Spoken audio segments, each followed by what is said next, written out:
All too often are the realities of our economy forgotten. As it stands, not only is brutal poverty alive and well within the ranks of those who cannot work, it is also plaguing the lives of those who can and do. Now, by the end of this speech, I hope to make clear that the gross income inequality in the United States fails to meet the needs of millions that labor within it. Now, mere weeks before his assassination, Dr. Martin Luther King Jr. himself highlighted as much while speaking in support of a workers' strike. He is quoted, "Now, the problem is not only unemployment. Do you know that most of the poor people in our country are working every day? And they are working for wages so low that they cannot begin to function in the mainstream of economic life of our nation. These are facts which must be seen, and it is criminal to have people working on a full-time basis and a full-time job getting part-time income."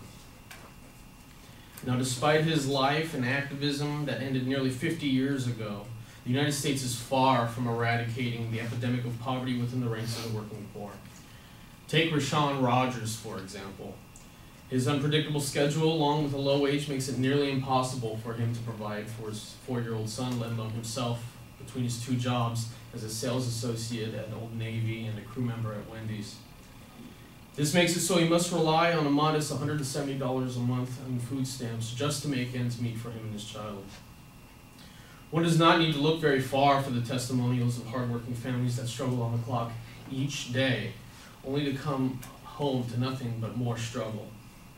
Right now, in fact, millions are compensated so little that they rely on government to fill in the blanks where employers just refuse to.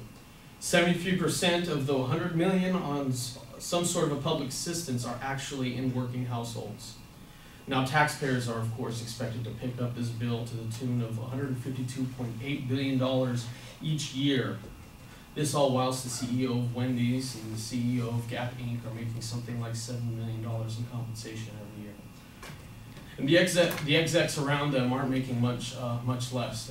They are making salaries that are to the tune of $1 to $6 million as a salary.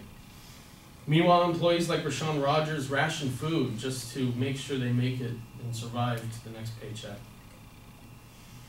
To me, these revelations make it very apparent. The way we currently organize our economy makes it so that far too many people that provide the basic necessities with their labor towards our communities are left to fight for the basic needs of life.